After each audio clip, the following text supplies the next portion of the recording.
வணக்க நண்பர்களே, இன்றைக்கி நாம் இந்த வீடியோவில் எதை பற்றி பார்க்க போகிறோம்னா, அனைவரும் ஆவலுடன் எதிர்பார்த்து கொண்டிருந்த தமிழ்நாடு அரசு போக்குவரத்து கழகம் தமிழ்நாடு சட்டப்பேரவை தலைமை செயலக பணி, தமிழ்நாடு மாநில கருவூலங்கள் மற்றும் கணக்கு, தமிழ்நாடு பொதுப்பணி, வீட்டு வசதி மற்றும் நகர்ப்புற மேம்பாட்டுத்துறை உட்பட பல்வேறு துறைகளில் ஒரு சூப்பரான வேலைவாய்ப்பு அறிவிப்பு வெளியிட்டிருக்காங்க. அதற்கான முழு விவரங்கள் நம்ம இந்த வீடியோவில் பார்க்க போகிறோம்.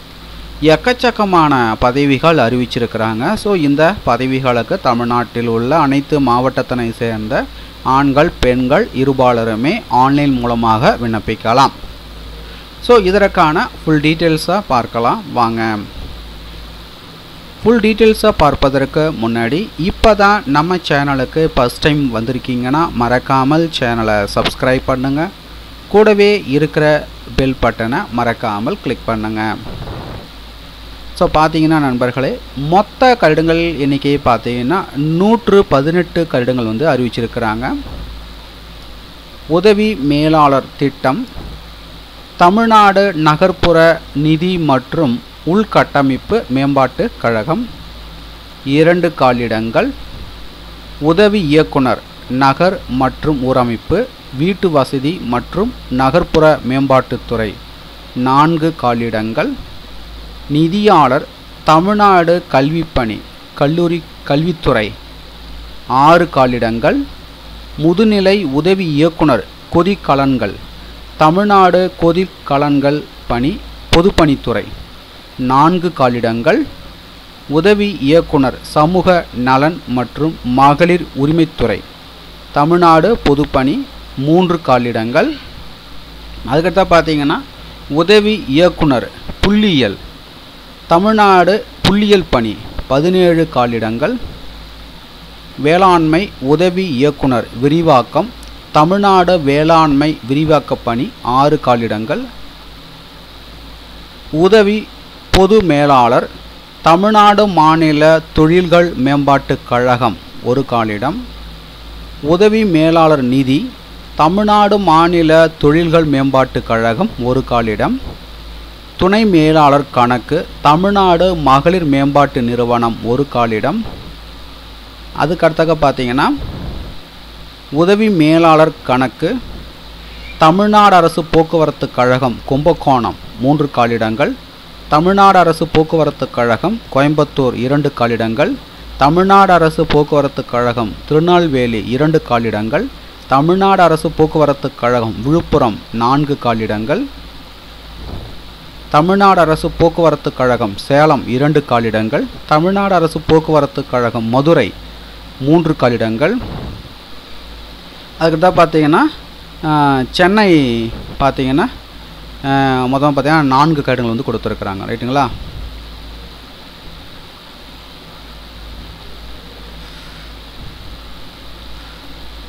அதுக்கடுத்தா பார்த்தீங்கன்னா கணக்கு அலுவலர் தமிழ்நாடு தொழில்துறை வளர்ச்சி நிறுவனம் 3 காலிடங்கள்.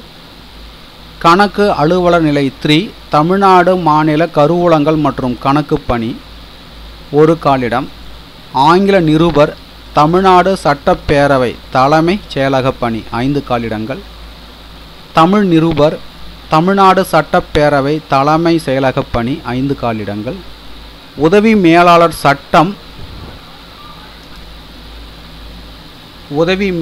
சட்டம் தமிழ்நாடு மாநில தொழில்கள் மேம்பாட்டு கழகம் 2 காலிடங்கள்.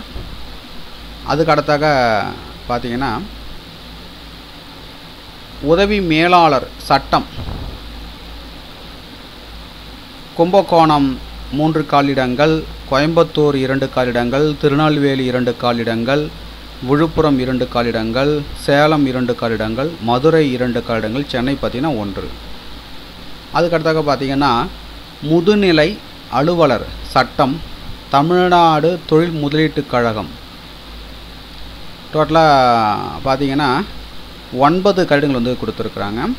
மேலாளர் தரம் 3 சட்டம் தமிழ்நாடு தொழில் முதலீட்டு கழகம் 2 காலிடங்கள். கல்லூரி உடற்கல்வி மற்றும் விளையாட்டு இயக்குனர் அரசு சட்டக் கல்லூரிகள் தமிழ்நாடு சட்டக் கல்வி பணி 12 காலிடங்கள். ஸோ இதற்கான நோட்டிஃபிகேஷன் பார்த்தீங்கன்னா தமிழ்நாடு அரசு பணியாளர் தேர்வாணையத்திலிருந்து இன்று இதற்கான அஃபிஷியல் நோட்டிஃபிகேஷன் பார்த்தீங்கன்னா வெளியிட்டிருக்காங்க.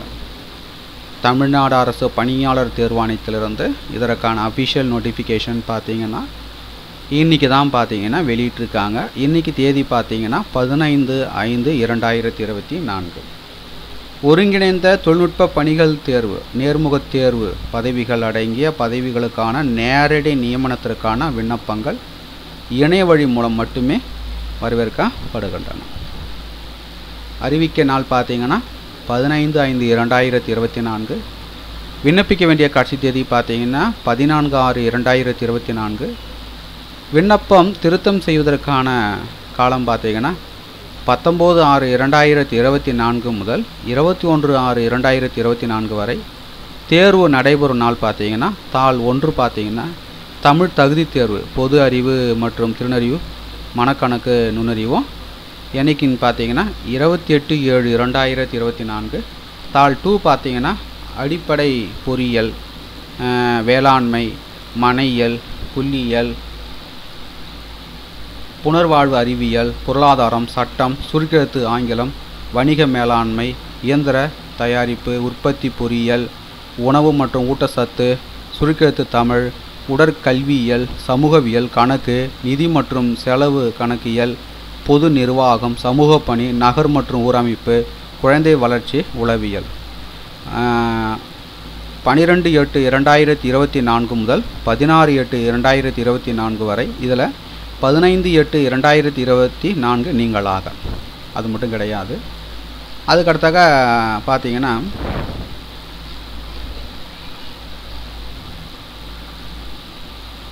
வயது வரம்பு வந்து கொடுத்துருக்குறாங்க.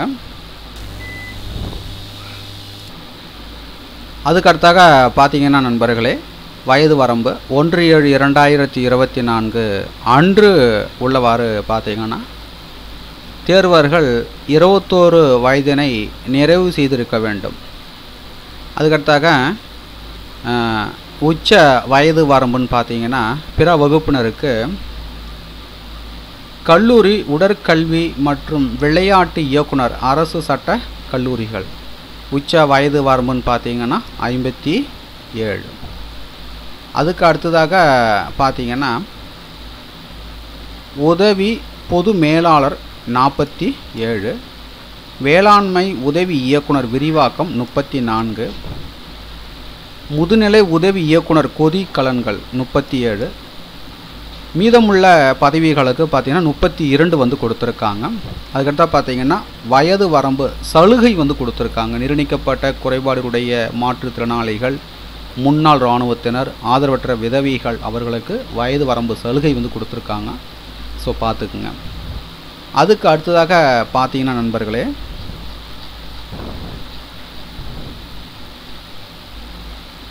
PC, OBCM, BCM, MBC, DC, SC, SA and எஸ்டிக்கு பார்த்தீங்கன்னா மேக்ஸிமம் ஏஜ் லிமிட் பார்த்தீங்கன்னா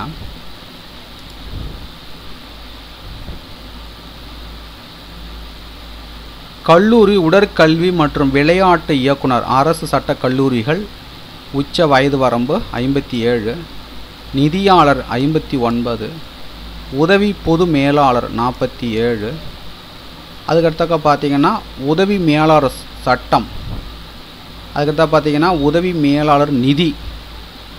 ஸோ இந்த பதவிகளுக்கான வயது வரம்பை பொறுத்த வரைக்கும் assistant manager legal, assistant manager finance, BC, OBCM, BCM, MBC, DC 34, SC, SCA, எஸ்டிக்கு பார்த்தீங்கன்னா 37. அதுக்கடுத்தா பார்த்தீங்கன்னா அக்கௌண்ட்ஸ் ஆஃபீஸர், ரைட்டுங்களா,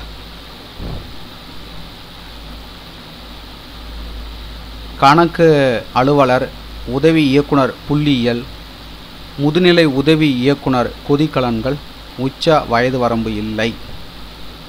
அதுக்கடுத்தா பார்த்தீங்கன்னா மேலாளர் தரம் 3 சட்டம், முதுநிலை அலுவலர் சட்டம், உதவி மேலாளர் சட்டம், தமிழ் நிருபர், ஆங்கில நிருபர், கணக்கு அலுவலர் நிலை 3, உதவி மேலாளர் கணக்கு, துணை மேலாளர் கணக்கு, வேளாண்மை உதவி இயக்குனர் விரிவாக்கம், உதவி இயக்குனர் சமூக நலன் மற்றும் மகளிர் உரிமைத்துறை, உதவி இயக்குனர் நகர் மற்றும் ஊரமைப்பு, உதவி மேலாளர் திட்டம் பார்த்திங்கன்னா உச்ச வயது வரம்பு இல்லை. ரைட்டுங்களா? அதுக்கடுத்தா பார்த்திங்கன்னா வயது வரம்பு சலுகையும் வந்து கொடுத்துருக்காங்க. ஸோ பார்த்துக்குங்க. முன்னாள் இராணுவத்தினர், ஆதரவற்ற விதவைகள், நிர்ணயிக்கப்பட்ட குறைபாடுடைய மாற்றுத்திறனாளிகள் அவர்களுக்கு வயது வரம்பு சலுகை வந்து கொடுத்துருக்காங்க. பார்த்துக்குங்க. அதுக்கடுத்தாக பார்த்தீங்கன்னா நண்பர்களே, கல்வி தகுதி ஒவ்வொரு பதவிக்கும் தனித்தனியாக இதற்கான கல்வி தகுதி கொடுத்துருக்குறாங்க. ஸோ பார்த்துக்குங்க. மேலாளர் தரம் 3 சட்டம் பார்த்திங்கன்னா இளநிலை சட்ட படிப்பு முடிச்சிருக்கணும். முதுநிலை அலுவலர் சட்டம் இதற்கும் பார்த்திங்கன்னா இளநிலை சட்ட படிப்பு முடிச்சிருக்கணும். உதவி மேலாளர் சட்டம் இதற்கும் பார்த்திங்கன்னா இளநிலை சட்ட படிப்பு முடிச்சிருக்கணும். 5 வருடங்கள் அனுபவம் வந்து இருக்கணும். உதவி மேலாளர் சட்டம் இதற்கும் பார்த்திங்கன்னா இளநிலை சட்டப்படிப்பு முடிச்சிருக்கணும். தமிழ் நிருபர் இளநிலை பட்டப்படிப்பு பெற்றிருக்க வேண்டும். தமிழ் சுருக்கத்திற்கான அரசு தொழில்நுட்ப தேர்வில் அதிவேக தேர்வில் நிமிடத்திற்கு 120 வார்த்தை தேர்ச்சி பெற்றிருக்க வேண்டும். அரசு தொழில்நுட்ப தேர்வு முதுநிலை தமிழ் தட்டச்சு தேர்வில் தேர்ச்சி பெற்றிருக்க வேண்டும். மற்றவைகள் சமமாக இருக்கும் பட்சத்தில் எவர் ஒருவர் ஆங்கில நிருபர் பதவிக்கும் தகுதியானவராக இருக்கிறாரோ அவருக்கு முன்னுரிமை வழங்கப்படும். ஆங்கில நிருபர் இளநிலை பட்டப்படிப்பு பெற்றிருக்க வேண்டும். ஆங்கில சுருக்கத்திற்கான அரசு தொழில்நுட்ப தேர்வில் அதிவேக தேர்வில் நிமிடத்திற்கு 180 வார்த்தை தேர்ச்சி பெற்றிருக்க வேண்டும். அரசு தொழில்நுட்ப தேர்வு முதுநிலை ஆங்கில தட்டச்சு தேர்வில் தேர்ச்சி பெற்றிருக்க வேண்டும் அப்படின்னு சொல்லியிருக்காங்க. மற்றவைகள் சமமாக இருக்கும் பட்சத்தில் எவர் ஒருவர் தமிழ் நிருபர் பதவிக்கு தகுதியானவராக இருக்கிறாரோ அவருக்கு முன்னுரிமை வழங்கப்படும். கணக்கு அலுவலர் நிலையத்தில் பட்டய கணக்காளர்கள், செலவு கணக்காளர்கள் நிறுவனங்களால் நடத்தப்படும் இறுதித் தேர்வில் தேர்ச்சி பெற்றிருக்கணும். கணக்கு அலுவலர் பட்டய கணக்காளர்கள் நிறுவனத்தால் நடத்தப்படும் இறுதித் தேர்வில் தேர்ச்சி பெற்றிருக்க வேண்டும். ஒரு நிறுவனத்தில் நிதி மற்றும் கணக்கியலில் கீழ்காணும் பிரிவுகளில் 1 அல்லதுக்கு மேற்பட்ட பிரிவில் ஓராண்டு பணி அனுபவம் வந்து இருக்கணும். உதவி மேலாளர் கணக்கு இந்திய பட்டய கணக்காளர்கள் நிறுவனம், இந்திய செலவு கணக்காளர்கள் நிறுவனத்தால் நடத்தப்படும் இறுதித் தேர்வில் தேர்ச்சி பெற்றிருக்க வேண்டும் அல்லது அதற்கு இணையான கல்வி தகுதியை பெற்றிருக்க வேண்டும். துணை மேலாளர் கணக்கு பட்டய கணக்காளர்கள் செலவு கணக்காளர்கள் நிறுவனங்களால் நடத்தப்படும் இறுதித் தேர்வில் தேர்ச்சி அல்லது முதுநிலை வணிக நிர்வாகம் நிதி தேர்ச்சி பெற்றிருக்க வேண்டும். நிதி நிறுவனத்தில் அல்லது பெயர் பெற்ற தொழில் வணிக நிறுவனத்தில் குறைந்தபட்சம் 3 ஆண்டுகள் முன் அனுபவம் இருக்கணும். உதவி மேலாளர் நிதி பட்டய கணக்காளர்கள் செலவு கணக்காளர்கள் நிறுவனங்களால் நடத்தப்படும் இறுதித் தேர்வில் தேர்ச்சி பெற்றிருக்க வேண்டும் அல்லது முதுநிலை வணிக நிர்வாகம் நிதி தேர்ச்சி பெற்றிருக்க வேண்டும்.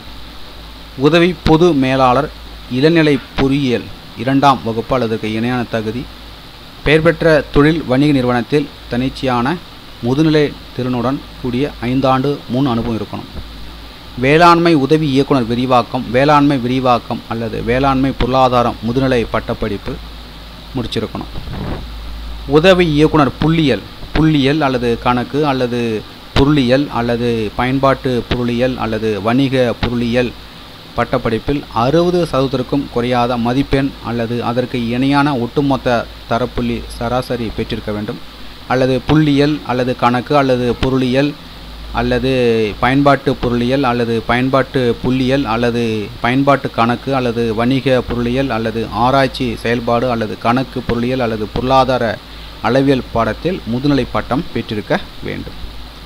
உதவி இயக்குனர் சமூக நலன் மற்றும் மகளிர் உரிமைத்துறை மனையியல் அல்லது உளவியல் அல்லது சமூகவியல் அல்லது குழந்தை வளர்ச்சி அல்லது உணவு மற்றும் ஊட்டச்சத்து அல்லது சமூக பணி அல்லது புனர்வாழ்வு அறிவியல் பாடத்தில் முதுநிலை பட்டப்படிப்பு முடிச்சிருக்கணும்.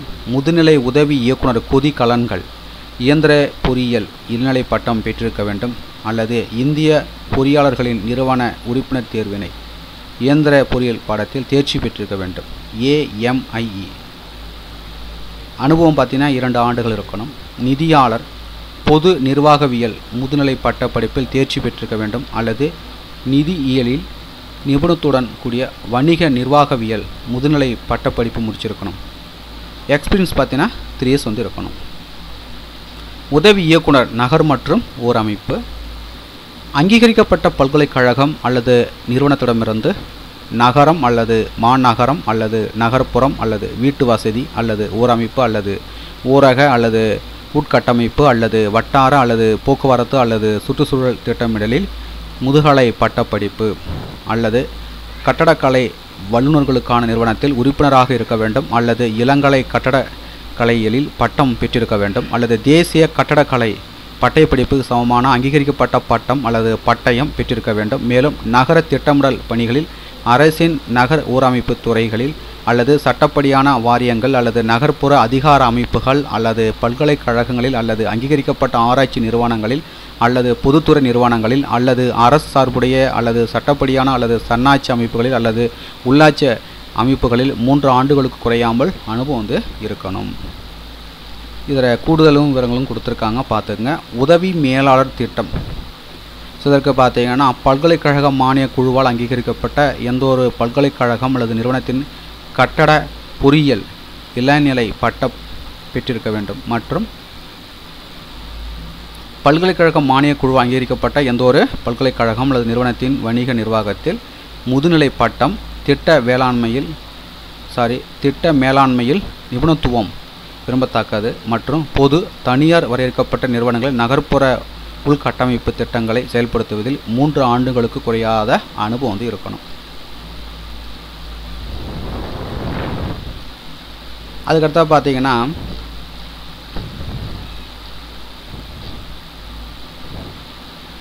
தேர்வு திட்டம் கொடுத்துருக்காங்க. தமிழ் நிருபர் மற்றும் ஆங்கில நிருபர் அல்லாத பதவிகளுக்கு கொடுத்துருக்குறாங்க. தாள் 1 தாள் 2 அதுக்கான டீட்டெயில்ஸ்லாம் கொடுத்துருக்காங்க. தாள் 1 பார்த்தீங்கன்னா பார்ட் ஏ பார்த்தீங்கன்னா 10ஆம் வகுப்பு தரத்தில் இருக்கும். பார்ட் பி பார்த்தீங்கன்னா பட்டப்படிப்பு தரத்தில் இருக்கும். அதிலே பார்த்தீங்கன்னா பொது அறிவு பட்டப்படிப்பு தரத்தில் இருக்கும். திறனறிவும் மனக்கணக்கு நுண்ணறிவும் 10ஆம் வகுப்பு தரத்தில் இருக்கும்.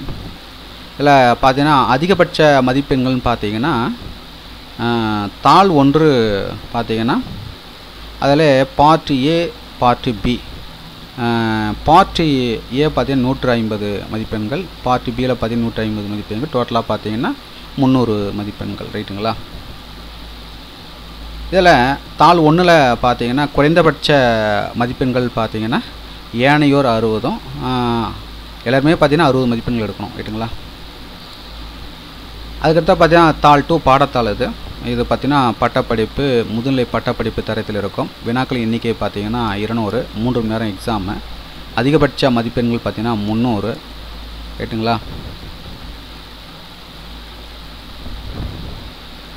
அதுக்கடுத்தாக பார்த்தீங்கன்னா மொத்தம் தாள் 1ல் பார்ட் பி மற்றும் தாள் 2 இதில் பார்த்தீங்கன்னா மொத்தமாக பார்த்தீங்கன்னா 450 மதிப்பெண்கள்.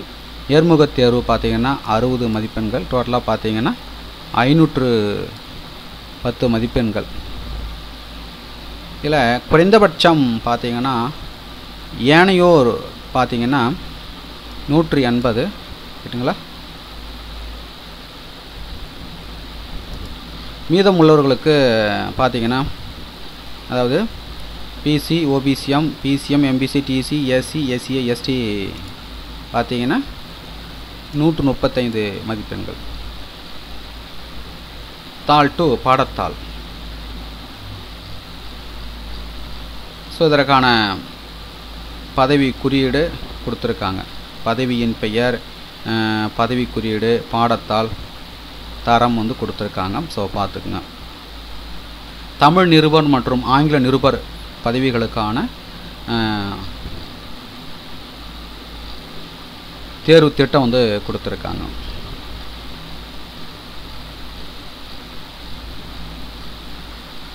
அதுக்கு அடுத்தாக பார்த்தீங்கன்னா நண்பர்களே,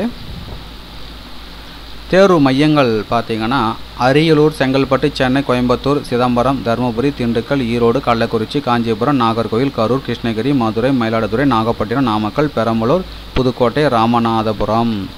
அதுக்கடுத்து பார்த்தீங்கன்னா ராணிப்பேட்டை, சேலம், காரைக்குடி, தென்காசி, தஞ்சாவூர், நீலகிரி, தேனி, திருவள்ளூர், திருவண்ணாமலை, திருவாரூர், தூத்துக்குடி, திருச்சிராப்பள்ளி, திருநெல்வேலி, திருப்பத்தூர், திருப்பூர், வேலூர், விழுப்புரம், விருதுநகர் கொடுத்துருக்குறாங்க. தேர்வு கட்டணம் பார்த்தீங்கன்னா தேர்வு கட்டண சலுகை கோராத தேர்வர்கள் எழுத்துத் தேர்விற்கு தேர்வு கட்டணமாக ரூபாய் 200 வந்து கணினி வழி விண்ணப்பம் செலுத்த வேண்டும் அப்படின்னு சொல்லியிருக்காங்க. கணினி வழி விண்ணப்பம் சமர்ப்பிக்கும் போதே செலுத்த வேண்டும் அப்படின்னு சொல்லியிருக்காங்க. மேலும் உங்களுக்கு கூடுதல் விவரங்கள் வேணா நோட்டிஃபிகேஷனுடைய பிடிஎஃப் லிங்க் நீங்கள் பார்த்து கொண்டிருக்க இந்த வீடியோக்கு கீழே உள்ள டிஸ்கிரிப்ஷன் லிங்க் வந்து கொடுக்குறேன். டவுன்லோட் செய்து ஃபுல்லாக ரீட் பண்ணி பார்த்துக்குங்க. மீண்டும் நம்ம அடுத்த வீடியோவில் சந்திப்போம். அனைவருக்கும் நன்றி. ஸோ இந்த வீடியோவை மறக்காமல் நிறையா ஃப்ரெண்ட்ஸ்க்கு வந்து ஷேர் பண்ணி விடுங்க.